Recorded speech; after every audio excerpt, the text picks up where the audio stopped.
This is Pangea News Network.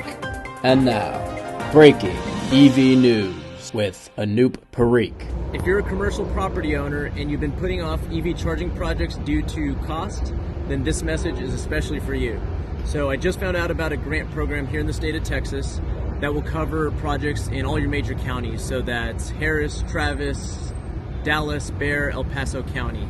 So here's the highlights. I took notes here to get through them. So number one, it's a total of $6 million pool available for funding.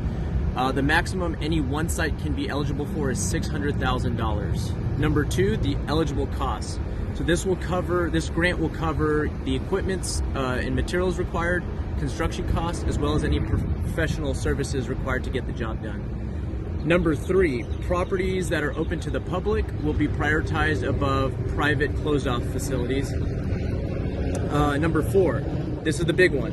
Unfortunately, the deadline is right around the corner. You've got 2 weeks about from the time of this recording, which is Friday, March 22nd. Again, that deadline to apply and get your application is March 22nd, 2024. Number five, the good thing about this program is once you apply and if you're awarded, you have 2 years to use the funds. So there's really no commitment to install. There's no downside to applying. You'll have 2 years to complete the project and request reimbursement for the project. Now, in terms of how they'll score these applications, number one, the further you are from existing charging infrastructure, the better. So if you're right next door to chargers like this or Tesla fast chargers, likely not the best of fits, so you want to be further away. Number two, of course, heavily trafficked areas are going to be better. Number three, if you're an eighth or to a quarter mile from a major interstate or highway. So if you're closest to a highway or interstate, the better your score. Number four, the more ports you can commit to installing, the better. So they obviously want these projects to be as big as possible. So if you can afford to do more on your property, the better.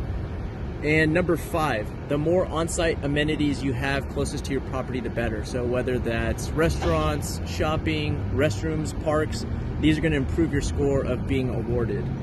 And don't, of course, don't forget to add in the federal tax credit of 30% to this grant. So what does all this mean?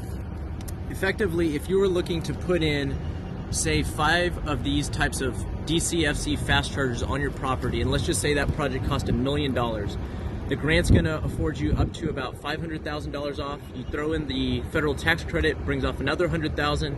So you're effectively down to a $400,000 project cost. So what is that? That's a $600,000 savings, about a 60% savings. Let's just take that same thing. If you were to do a bunch of level 2 chargers, or sorry, I say a bunch. If you were to do 4 level 2 chargers, again, more applicable to apartments and kind of overnight parking scenarios. Let's say you're putting in 4 at a cost of $40,000. The grant will get you $20,000 back. Throw on the, again, federal tax credit, you're down to $14,000 for a 4 level 2 charging station project. So that is a $26,000 savings, 65% savings. So go get those applications in. The link is below. There's a video I'll include as well on how you go through the application process. If you need my assistance, there'll be a fee to walk you through the application. But again, this video that I'm gonna link will get you a great start. So good luck. Hope you get those grants in.